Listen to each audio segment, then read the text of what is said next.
So you mentioned your rock career, and oftentimes we've heard your music being integrated into shows.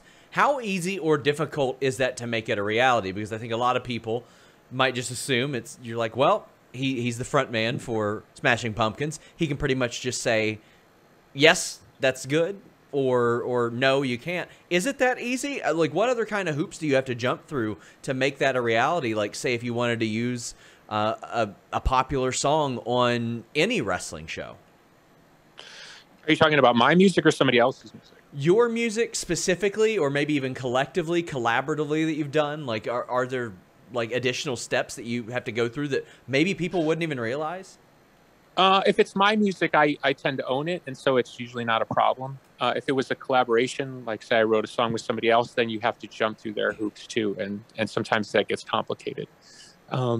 It's a lot more complicated to license music than you would think. I'm reminded of a story when Tommy Dreamer went to WWE. You know, they didn't want to pay to get a Man in the Box for him.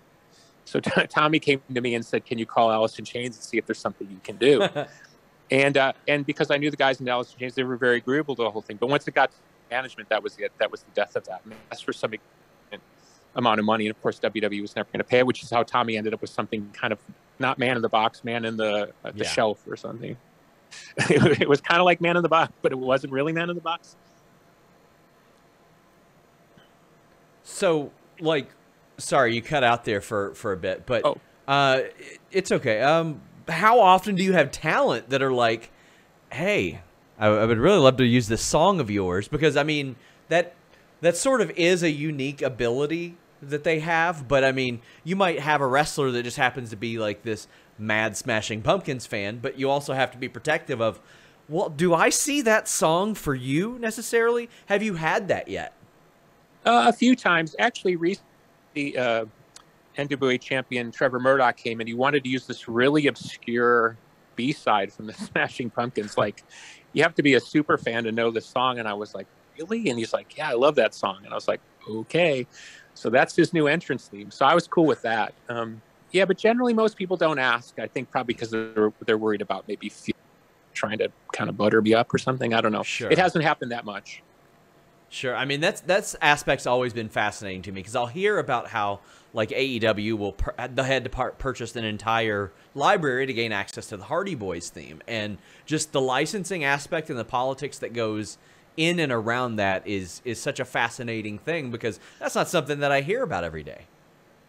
Yeah, and especially now with AI, not as simple as it used to be. Let's all remember that Paul Heyman used to rip off everybody's songs gleefully, including my own. We all remember him using Bodies Hit the Floor and Limp Bizkit and all that stuff. In fact, I remember watching ECW night somewhere on the Sunshine Network, and my jaw hit the floor thinking, how the hell did he get my song, right?